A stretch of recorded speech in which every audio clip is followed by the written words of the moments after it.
Hello, good evening, and welcome to another episode of Brett's Old Time Radio Show. Gonna do a slightly different intro today because, well, I thought it would be rather nice to wander down onto the beach and record my intro from Beer Beach. So you get to hear the waves, you get to hear the pebbles, and you can get to hear the sounds of where I live.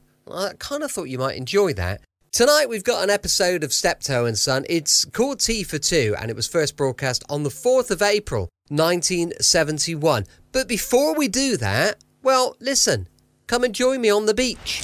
Hello, good evening, and welcome to Brett's Old Time Radio Show. Now, I decided, just for a little change, that we'd pop down on the beach. So I am currently just wandering across Beer Beach. It's late in the evening. We've had a little bite to eat up in the village, and I thought, well, just to introduce this show tonight, I thought it might be rather nice just to take a little walk on the beach. So I'm hoping you can hear. Well, I'll tell you what I'm going to do. I'm going to take you right down to the actual water's edge. Then you'll get a very good idea of kind of where we are. I will say it's been a bit crazy down here because during the storms, pebbles have been washed around from the neighbouring beach. And the beach here now in Beer is massive, absolutely crazy in size. And as I walk down now, I'm making my way just down to the edge of the water, and I'm going to let you listen to the waves crashing on Beer Beach. Have a listen.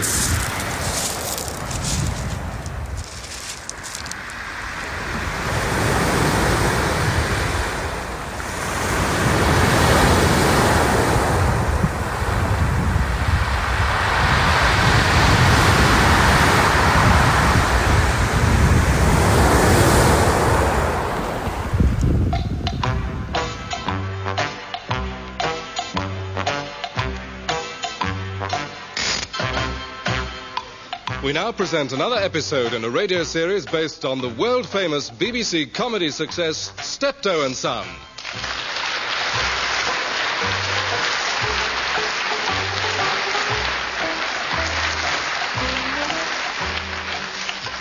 With Wilfred Bramble as Albert and Harry H. Corbett as Harold.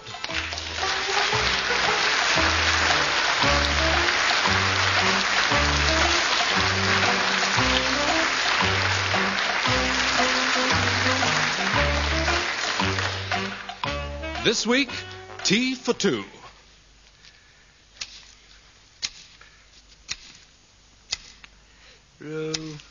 Britannia, rules the waves. Oi, keep it down. What? I'm working.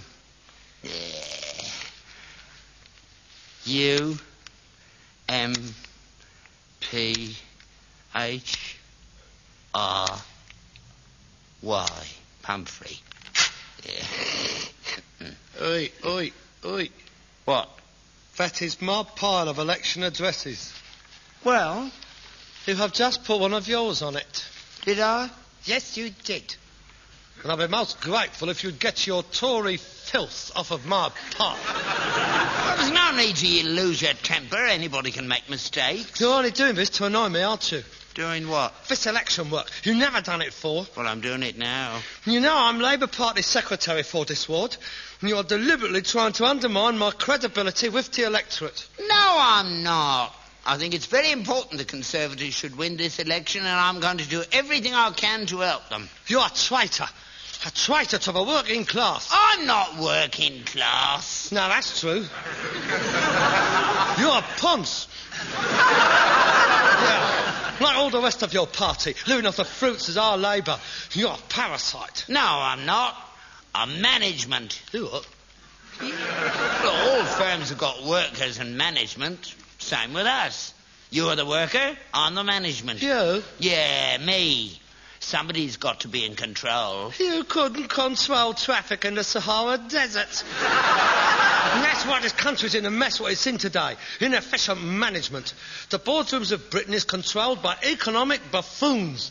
When it comes down from Cambridge with their first-class honours degree for rowing and badminton and goes straight onto the board. Oh, it's disgraceful. They wouldn't be allowed to make the tea in Japan or Germany. They're not allowed to have tea breaks in Japan or Germany. The workers are made to work there. They've forgotten how over here. That's the trouble.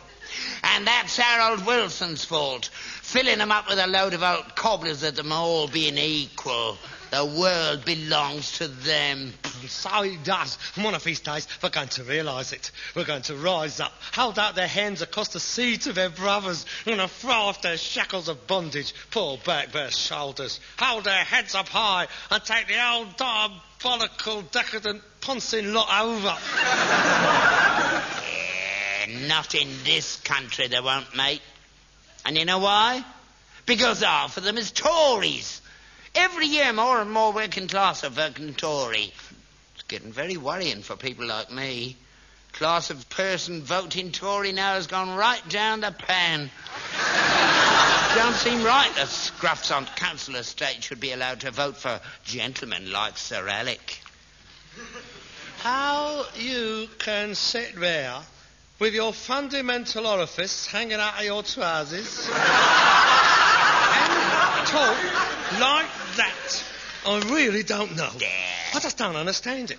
People like you completely bemuse me. I want to give up sometimes. Every time the Labour Party loses an election, I just want to give up. I think, what's the point of me keep struggling? You're a bad sport, a rotten loser. Oh, Dad, it's not a cricket match. It's our whole future's at stake. Our future's never been so bright since Mr. Heath got in. Oh, God. Oh, if it wasn't so pathetic, I'd laugh. Ted Heath, oh dear, Captain Nemo. Playing the organ as his boat slowly sinks beneath the waves. Well, I don't know how I bother about arguing with you. You know nothing about politics. Who don't? You don't. Have you read Adam Smith's Wealth of the Nation? No. John Stuart Mills? No.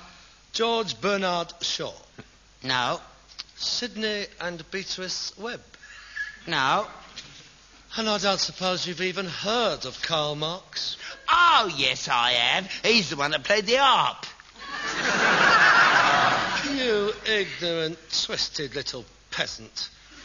Karl Marx wrote a book called Das Kapital. That's the greatest book ever written, which is the Bible of socialism. Yeah, there's only one Bible I read round here, and that's that one up there. It's down there, propping the sideboard up. Well, it's been for the past 20 years. It shows how often you read it. Yeah, I know it anyway. Good.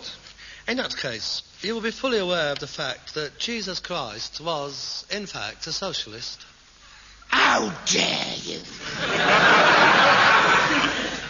How dare you blaspheme in this house? Well, of course he was a socialist. I mean, everything he did, everything he preached, his every action, a socialist. It don't make him a socialist just because he shared out his loaves and his Lillian Gish with the 5,000. His Lillian? That's not all he did. He threw the moneylenders out of a temple. Of course he did. They're not right to be in there. Business should be conducted on the premises intended for it. You wouldn't want to see a branch of Barclays Bank halfway down the nave at Canterbury Cathedral. Oh, dear, that wasn't the point he was making. It was a specific rejection of the capitalist ethic. What he was in fact saying was that in the nature of things, I mean, all things being equal, by and large, it's... Oh, what's the point in talking to you? You're like all your lot. Political dinosaurs, unable to evolve and therefore doomed to extinction. Yeah. Well, we chewed your heads off last June, didn't we? Clobbered you out of sight, we did. We shall return. This by-election will be a reaffirmation of faith in Harold and the principles of social democracy. And with my help, the decline in the fortunes of the Labour Party will stop here, in Old Drums Lane, Shepherd's Bush West. We're on our way back, brother. Don't you call me brother. I'm your father. All men his brothers. Here, look at this electoral roll. Mr. and Mrs. Amanda Hagagoon Hassan. Bloody silly names. Not of him. There's not an English name down this street. I don't know why they bother having by-elections round here. They ought just to appoint a high commissioner and have done with it. Yeah, you'd like that, wouldn't you, eh? A gunboat anchored down the canal. Woof, woof, woof, woof. Lead him down the Gold Hawk Road on an elephant. Jang, jang, jang, jang, jang, jang, jang, jang, jang, jang. See him on the town hall steps and let them all do a dance in front of him. Dum, dum, dum, Yeah, dum, be dum. quiet. In honour of the Great White Queen up the road. Oh, yeah, that's you, isn't it, eh? You'd love to get back to that. You've never liked them, have you? Be honest. I get on all right with them. At least I know them all round here. I talk to them. You don't. You just talk about them. How lovely they are. You patronise them, you do. I don't patronise them. I love them like brothers. I'm always telling them not to worry. They're just as good as we are. Well, I mean, I don't quite put it like that. I'll tell them that. What? Well, things like, what a great man Gandhi was. What a good cricket team they've got. And anyway, it's not all that long ago. We were as illiterate as well. What road are you on? Oil drum lane. So am I. I don't know why you're bothering with Old Drum Lane. You ain't got no chance. Our canvass returns show 100% support for Labour, except for you. Well, that don't tally with our returns. Out of 48 households in this street, 47.5 are voting Conservative. You're the only commie round here. I'm not a commie. I'm a Social Democrat. Same thing. It's not the same thing. We're perfectly prepared to tolerate an opposition party as long as they don't include little fascist pigs like you. I don't know who's been doing your canvassing, but I must be a right carrot, whoever he is. When did you do your canvass? Yesterday. So did we. What time? 2 o'clock. Ah, we did ours at 2:15. Are you suggesting that there was 100% swing against us by the time I got down to the end of the road? Precisely. So much for telling them what good cricket teams they've got. You got right up their nose. I'm very sorry, I just cannot accept your figures. Well, please yourself. You'll find out. Wait till polling day. You'll be as sick as Harold Wilson was when the furniture van pulled out. I'll give you fair warning, Father. I shall stop at nothing to see that the Labour Party regains at least one seat, but it lost only through an act of midsummer madness on the part of the electorate. Cobblers. That, I take it, is a quote from your candidate's election address? Now, if you will excuse me, I shall go and put my coat on. I shall go out and deliver the good word to the people of Shepherd's Bush West. We'll raise the scarlet banner high. Yes, Will live and die. Well, as your son, one who cares about your health and strength, I'm tempted to offer to deliver yours for you. But as your implacable political opponent, you can go and get stuffed. Something the scarlet banner Yes, be quiet. Farewell. The scarlet banner. Here. What's this? He's taken the wrong pile. He's got my election addresses. I'll never live this down. The Tory manifesto's been delivered by the ward secretary of the Labour Party.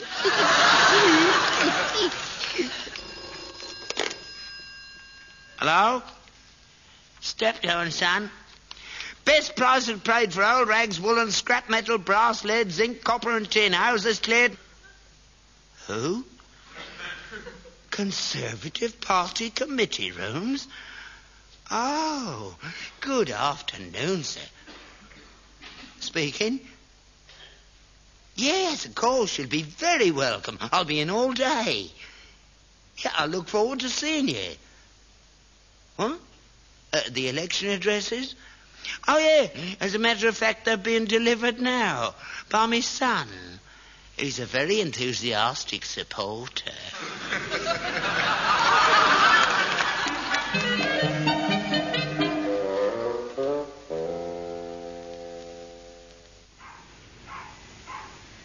Is this the place? Yes. Oh, but this is a junkyard. Do you really think it's suitable? Oh, I think it's ideal. The press will be very interested. Give the photographers a field day.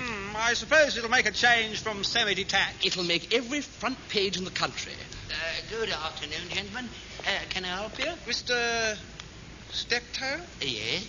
Delighted to meet you. My name is Cadwell, secretary of the local Conservative Party. Oh, yeah. First of all, may I say how grateful we are for the invaluable assistance you're giving us during this campaign? Not at all. It's my duty. We've got to keep old Wilson and his red scum out, haven't we? Yes, quite. May I introduce Mr. Peregrine de Burville from the Conservative Party Central Office? Pleased to meet you, sir. My pleasure. As you know, Mr. Steptoe, this is a vital marginal seat, and it is terribly important that we retain it. And so Central Office have decided to pull out all the stops. All the big guns are coming down in support of our excellent choice of candidate, Mr. Gosling. Gosling, yes. John Gosling. Yes, thank you. John. Yeah, he's a good man, good man. Well, as I was saying, all the big guns... In fact, the biggest gun of all is coming. What? No. Precisely. Our leader, the Right Honourable Edward Heath. Coming here to Shepherd's Bush? Yes. His Meet the People campaign paid handsome dividends in the general election, and we are sure to be of equal value here. Blimey. We haven't had any big knobs down here since Wilfred Pickles did ever go at the tram depot. Mr. Heath will be spending an hour touring the district, and he's expressed a desire to take tea with one of the residents. Very informal, just a few dozen photographers, reporters, television, you know, the sort of thing. Ah, yeah, good idea. He does it very well, doesn't he? Very natural. Seems at home with anyone, don't he? From the highest in the land to the lowest. God bless it. Yes. Well, the point is, Mr. Heath has asked me to say that he would consider it a great privilege if you would do him the honour of inviting him into your house to take tea with you. Teddy? Coming here? To this place? Yes. Oh, no, I couldn't ask him in. I mean, look at it. It's in a shocking state. Oh, come now. Mr. Heath is a man of the people. I'm sure he's been in worse places than this. Eh? I mean, I'm sure he'd be absolutely enchanted by these quaint old world surroundings. Don't you think so, Cadwell? What? Oh, absolutely. Quite. Well, what do you say? I don't know what to say. I'm speechless. I've never had such a great honour bestowed on me in my life. Then you're quite amenable to the idea. I shall be proud to extend my hospitality to one of the greatest men of our times. Oh, capital. I'll have to get in an extra pint of milk. What kind of tea does he drink? Oh, well, I'm sure he'll be quite happy with whatever you drink. How many sugars? Oh, just put it in the bowl and he'll help himself. Ah, I'll have to get a bowl. We usually take it straight out of the packet. Oh, I'll get some of them biscuits in. What kind of biscuits does he like? Them chocolate banana ones is nice. As you wish. Or custard creams. Or them ones with the little round bit of jam in the middle. You can dip them in your tea. Yes, but I think perhaps a plain one would be much safer. Yeah. Too many of them fancy ones might make him a bit Uncle Dick. Lay on some other stuff. I'll get some sandwiches. Fish paste, lemon curd, or perhaps he'd like a fried egg sandwich. They're nice. Oh, no. Better not. The yolk squirts out of the sides when you press. I'll get a sliced loaf, because I always cut doorsteps. Well, don't go to too much trouble. A cup of tea and a biscuit will be fine. Don't you worry. Leave it to me. I'll see you won't go home hungry. I know he hasn't got anybody to look after him. Oh, well, it takes all types. Right. Right then. Tomorrow afternoon around 4:30. We'll be in touch before then. on behalf of the Prime Minister, may I say we are extremely grateful to you for inviting him. Oh, not at all, not at all. He can bring Bridgley, Maudslin, and old Enoch, if he likes. We got plenty of chairs. Yes, I'll tell him. Cadwell, where are you? Terribly sorry, I seem to be involved with this tin pot. Oh, for goodness sake. Good afternoon, Mr. Steptoe. I could get some fish and chips in if he wants something more substantial. Teddy's coming to tea with me. I better go and whitewash the bog out.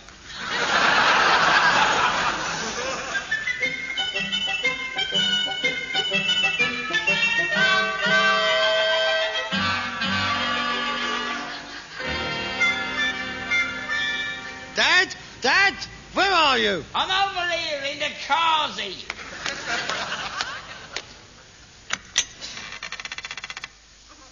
What the hell's going on here? Mind that door. The paint's wet. What are you doing? Well, what's it look like? I'm doing it up. It's a disgrace. You can't expect decent people to use a place like this. I had never bothered about it before. It's taken me all my time to get you to hang one of them blue things down it. Ah, there you are. How's it look? It looks very nice. It looks better than the house. I think I'll move in here. You stay out of here. You're not using this until after he's gone. You can use the one in the underground. Till after who's gone? Ah, we're going to have a visitor. Toilet paper? We've never had toilet paper before. Who is it? Who's coming? Wouldn't you like to know? Magazines. The Yachting World. The Organist Weekly. Who's coming? Harold, we've been picked out. We've been honoured. Oh, come on, stop playing about. Who is it? I'll give you 3 guesses. The bank manager. No. The vicar? No. Work with all wills? No. Well, give up. Who? Teddy's. Teddy's? Mind out. Gangway. Teddy's? Come back here. Hey, where are you going? Back in the lounge. Hold on. What do you mean, Ted Heath? What I say. Ted Heath is coming to have tea with me here tomorrow afternoon. What? Our Ted Heath? Our Ted Heath, not your Ted Heath. Here, what do you think of these? I bought them down the warehouse. Look, side plates, sugar bowl, milk jug, matching cups and saucers. They're not cracked either. Ted Heath, come in here. Yeah, it's part of the election campaign. He's picked us out. Isn't it wonderful?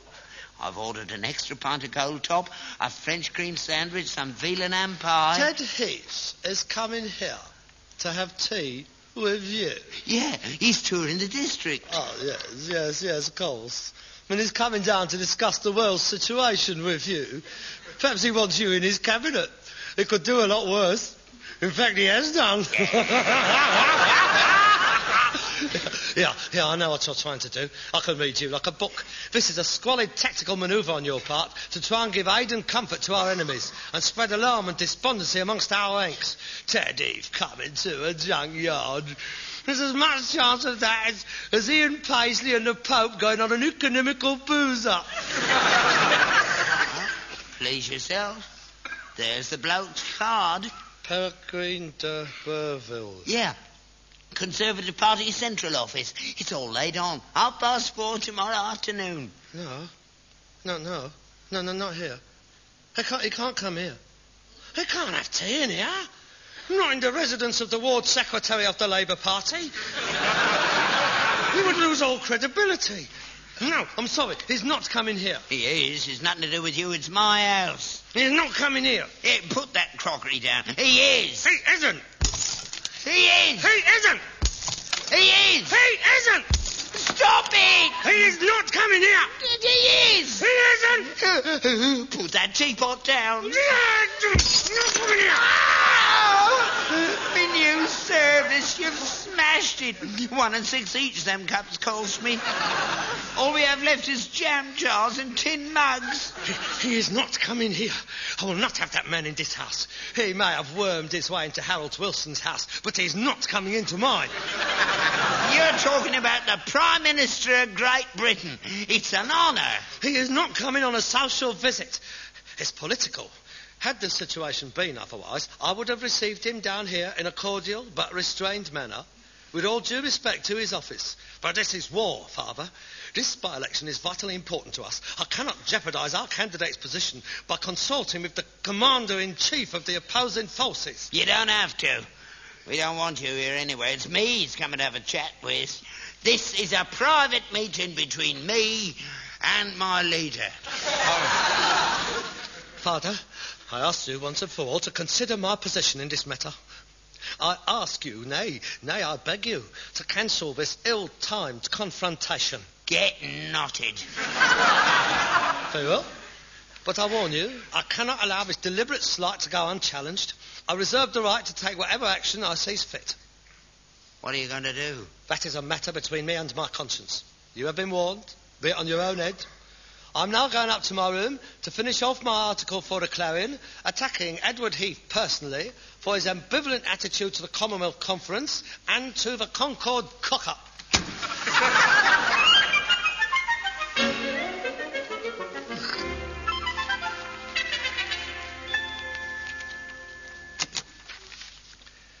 Good afternoon, Father. Oh, they look nice. Oh, how in keeping. Condensed milk sandwiches. Leave alone. They're from Mr. Heath. I thought you was gone out. Now, I'll change my tactics. I've decided to stay here throughout the entire audience, if it lasts very long, which I doubt. What do you mean? Well, there certainly won't be any photographs in the papers. Well, not of him, anyway. What are you talking about? I shall wait until the photographers is assembled. Then off with the dressing gown. Mr. Heath is about to see his first full frontal nude flash. Oh, you wouldn't do it, Harold. Go and put your clothes on. No, I intend to sit here stark naked throughout the whole visit. Dolly Clackett will be arriving shortly, and she will also be suitably unclothed. Flash, flash! And for entertainment, we shall be dancing the pas de deux from the second act of Old Calcutta. You'll be arrested by the security men. You'll be detained pending a medical report. Not at all. It is the God-given right of every Englishman to lounge around his home stark naked if he so desires. Oh, my God. I think the best thing you can do is run outside and tell him not to come in. All right, never mind. I'll answer it. You wouldn't do it, would you, Harold? Not in front of Mr. Heath. Wouldn't I? Would you hold my dressing gown, please? Oh, my God! Oh, Harold, please put your dressing gown back on again. Very well. Would you excuse me? Oh, good afternoon. Is Mr. Steptoe in? He is. Peregrine de Burville, Conservative Party Central Office. Oh, yes. I'm in a great hurry. I won't detain you. Would you tell Mr. Steptoe that unfortunately there's been a change in plans? Oh, no. The Prime Minister won't be able to visit him this afternoon. Oh, that's a shame. He's in the area, but he's so far behind schedule it'll be impossible for him to come here. We've everything ready for him. I've never seen so many crowds. It's absolutely horrendous. His timetable's shot to pieces. Please convey my apologies to Mr. Steptoe and thank him for all his efforts. I will. Oh, of course, he has put in a lot of hard work, you realise. I mean, there's been a lot of expense redecoration. The grab alone has cost him a small fortune. Well, he'll be reimbursed. I mean, Fortnum and Mason's and Harrods vans has been arriving all morning. He must have laid out about 60 quid at least. All right. Send your bill in to me. Certainly. Thank you very much. Oh, may I use your, doodah? Pardon? Your lavvy. Lavvy? The toilet. Oh, you mean the water closet? Oh, by all means, help yourself. Not in here, it's out there. The affluent society hasn't reached this part of the world yet. Thank you. Not so. Good afternoon. Well, that's seen him off. You didn't, Harold, did you? Not in front of Mr. Heath. Oh, don't worry. Your embarrassment has been spared. He's not coming. Not coming? But I spent a fortune on all this grub. But they're sending you 30 quid to cover it. Oh, it's a shame, really, he didn't come. I mean, Dolly Clackett had one or two things worked out for him that were red hot. They've never even dreamed of them in Broadstairs. Here, now. Oh, my God. Don't pull the chain! Don't pull the chain!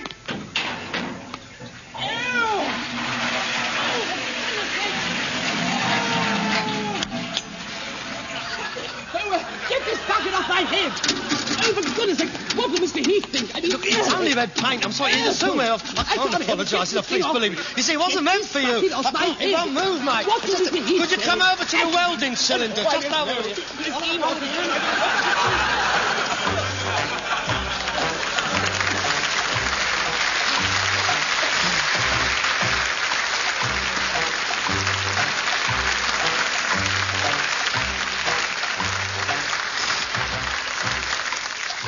You have been listening to Wilfred Bramble and Harry H. Corbett as Steptoe and Son, with John Rye as de Burville and Edward Kelsey as Cadwell. Written and adapted for radio by Ray Galton and Alan Simpson, and produced by Bobby J. Welcome back. I hope you enjoyed our latest episode of Steptoe and Son.